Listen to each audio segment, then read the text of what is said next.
साहिब के चेले बनने के बाद ये मन कहाँ जाएगा? इस मन से सूरत को हटा लेना है। जब मन से सूरत को हटा लेंगे तो ये जो आज चलायमान हुआ पड़ा है ये स्थिर हो जाएगा, ये रुक जाएगा। और जब पूर्ण चेतना निकाल के अपने शब्द में लगा लेंगे तो इसकी मृत्यु, मौत कह देते हैं, मर जाएगा। ये ऐसे नहीं मरेगा जब तक शब्द में सूरत नहीं समाई। ऐसे नहीं मरेगा। भले शरीर मर जाए लेकिन मन नहीं मरेगा, ना माया मरेगी, क्योंकि ये दोनों एक स्वरूप हैं, निराकार स्वरूप हैं। इसलिए साहिब ने कहा माया मरी ना मन मुआ, और मरी मरी गया शरीर। आशा तृष्णा ना मोई, कह गए संत कबीर।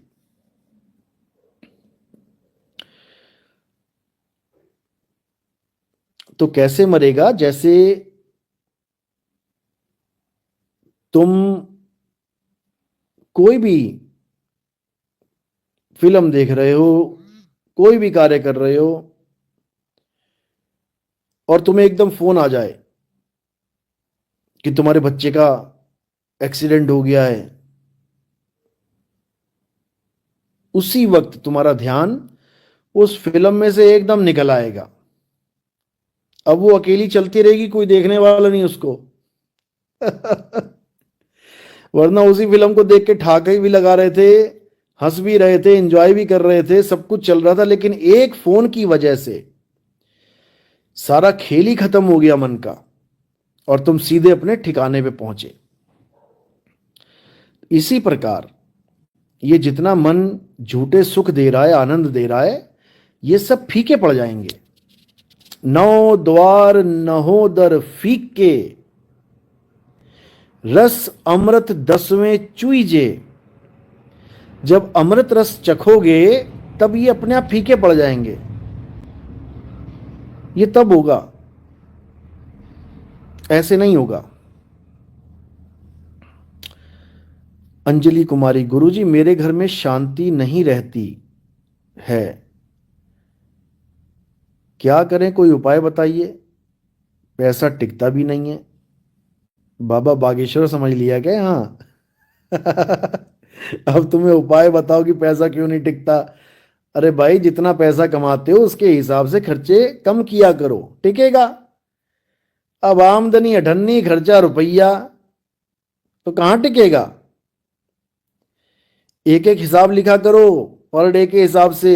कितना पैसा सब्जी में जा रहा है, कितना दूध में जा रहा है, कितना कहाँ जा रहा है, खुद ही समझ में आ जाएगा टिक रहा है कि नहीं टिक रहा है, कहाँ जा रहा है। बताओ, हद ही कर दी। और कौन सा घर है जिसके यहाँ पैसा टिकता है? खाना पीना नहीं है क्या? भूखे मर जाना है? चींटी की तरह पेट में गांठ मार ले क्या? चींटी का पेट देखा है ना, आगे से मोटी, पीछे से मोटी, बीच में गांठ लगा रखी है जैसे।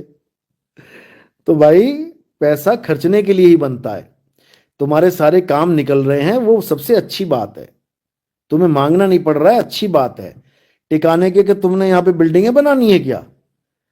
अरे साहिब, इतना दीजिए जामे कुटुंब समाए, और मैं भी भूखा ना रहूं, साधु भूखा ना जाए। इस फार्मूले को अपने जीवन में उतार लोगे तो तुम्हारा पैसा भी टिकने लग जाएगा और तुम्हारा दिमाग भी टिक जाएगा। फिर भागम भाग खत्म हो जाएगी। समझ लो।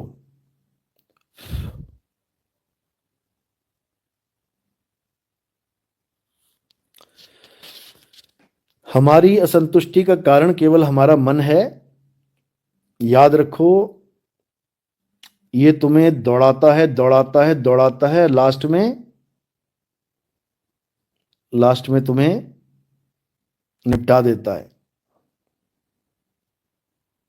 निपटा देता है। ये खूब दौड़ाएगा, खूब पैसा इकट्ठा कर लो, खूब कर लो, खूब कर लो। उसके बाद क्या होगा? बिजली का खंभा तुम्हारे सिर पे गिर जाएगा और तुम धराशायी हो जाओगे। खूब पैसा कमाओ, खूब कमाओ, उसके बाद क्या होगा? उसके बाद पता लगा तुम ट्रेन में जा रहे हो, चलती ट्रेन से गिर पड़े।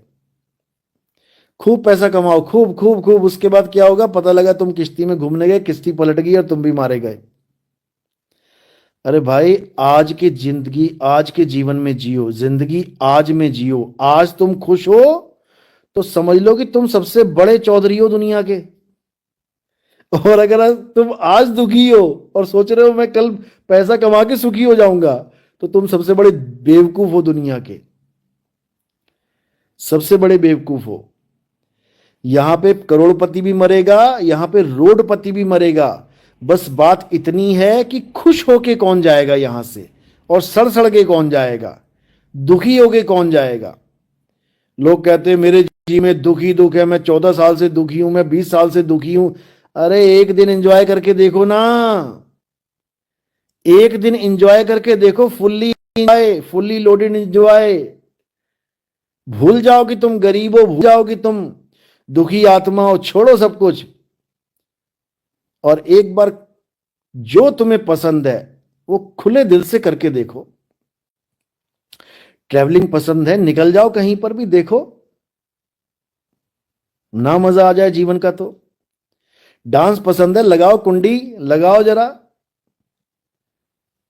52 गज का, देखो फिर क्या होता है। खुश होने का जरिया चाहिए बस।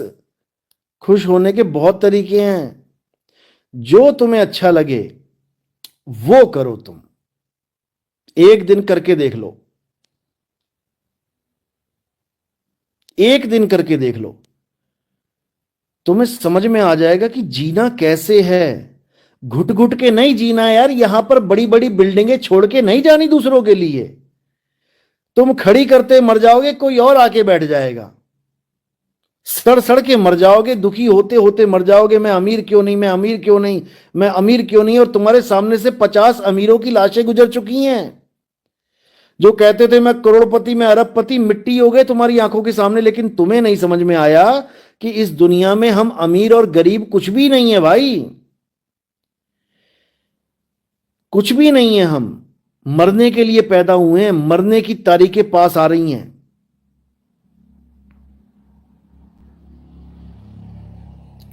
समझ लो, आ गया रामपाल का चेला।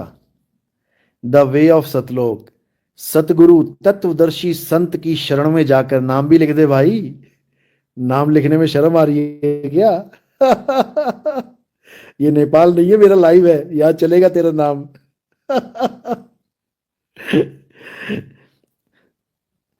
तत्वदर्शी संत लिख तो दिया, इसका मतलब भी पता है?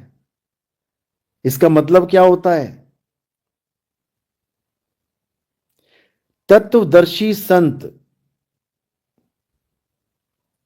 शब्द में ही अर्थ छुपा है, लेकिन इन निकम्मों को इतना भी समझ में नहीं आ रहा कि तुम बोल क्या रहे हो और दे क्या रहे हो।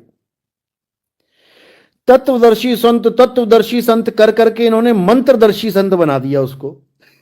बताओ, अरे तत्वदर्शी संत और मंत्रदर्शी संत में जमीन आसमान का अंतर होता है।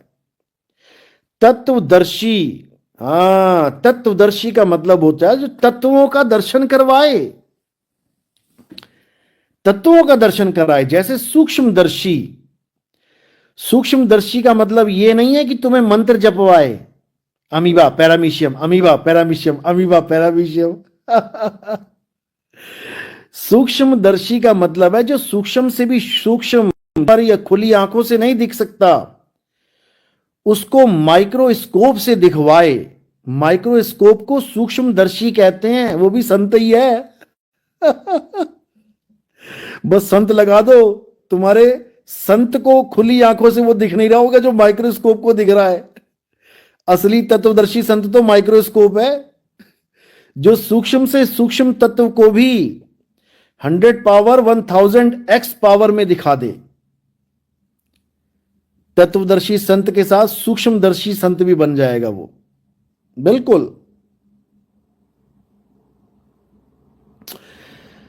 तो ये केवल लिखते हैं तत्वदर्शी संत, इनको ABCD नहीं पता कि तत्वदर्शी कहते किसे हैं।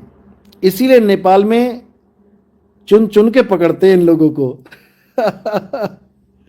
अगर ये संत होते, तत्व का दर्शन करवाने वाले संत होते, तो गीता अध्याय 2 16वां श्लोक पढ़ो जरा, क्या कह रहा है। अध्याय 2 16 श्लोक में तत्वदर्शी संत की डेफिनेशन लिखी है कि होता क्या है तत्वदर्शी संत। लिखना आसान है, किसी के भी आगे लिख दो तत्वदर्शी संत। निकम्मो, इस दुनिया में दो प्रकार के तत्व होते हैं, एक असत तत्व और एक सत तत्व। उसमें साफ लिखा है कि जो तत्व बने और बिगड़ जाए, जो तत्व पल पल बदले, जो सदा एक सा ना रहे, वो असत तत्व होता है। और सत तत्व क्या होता है? जो सदा एक सा रहे, अखंड अविनाशी, जो कभी बदले ना, उसे सत तत्व कहते हैं। तो तत्वदर्शी क्या करता है? तत्वदर्शी संत असत्य को छुड़वा के सत्य का लखाव कराता है। इसी को बोला है सोई गुरु पूरा कहावे, दो अक्षर का भेद बतावे, एक छुड़ावे। असत्य तत्व और उसके तत्वों के नाम छुड़वा दे, एक लखावे। सत्य तत्व अर्थात आत्म देव का लखाव करा दे, तब प्राणी निज घर को जाए। बात खत्म हो गई। हिंदू है, मुसलमान है, सिख है, ईसाई है, इससे कोई मतलब ही नहीं है, क्योंकि सबका अल्लाह, सबका रब, सबका खुदा, सबका वाहिगुरु, सबका भगवान सत्य ही है। सत्य ही है, असत्य किसी का भी भगवान नहीं है। मुसलमानों में बुत परस्ती इसीलिए मना करी गई है क्योंकि बुत असत तत्व है, असत्य है। बुत बनता और बिगड़ जाता है, असत्य है। गीता में आत्मा में रमण करने की बात इसीलिए बोली गई है। मंदिर में रमण नहीं करना है, पत्थरों में रमण नहीं करना है, रेत में रमण नहीं करना है। अध्याय 3 17वां श्लोक आंख खोल के पढ़ लो। तत्वदर्शी संत के चेलों हे अर्जुन, जो अपनी आत्मा में रमण करते हैं, जो अपनी आत्मा में तृप्त हैं, जो अपनी आत्मा में संतुष्ट हैं, उनके लिए कोई धार्मिक कर्म कर्तव्य लागू ही नहीं होता, लागू ही नहीं होता। और तुम मंत्र जपाने में लगे पड़े हो। कहता तो तेरा बेड़ा गर्क होवेगा। ऐसे ही बोलते थे रामपाल जी महाराज, कहता तेरा बेड़ा गर्क हो। बेड़ा गर्क अपना हो गया, बेड़ा अपना गर्क करवा लिया और लोगों को बेड़ा गर्क करते फिरते थे। तो भाई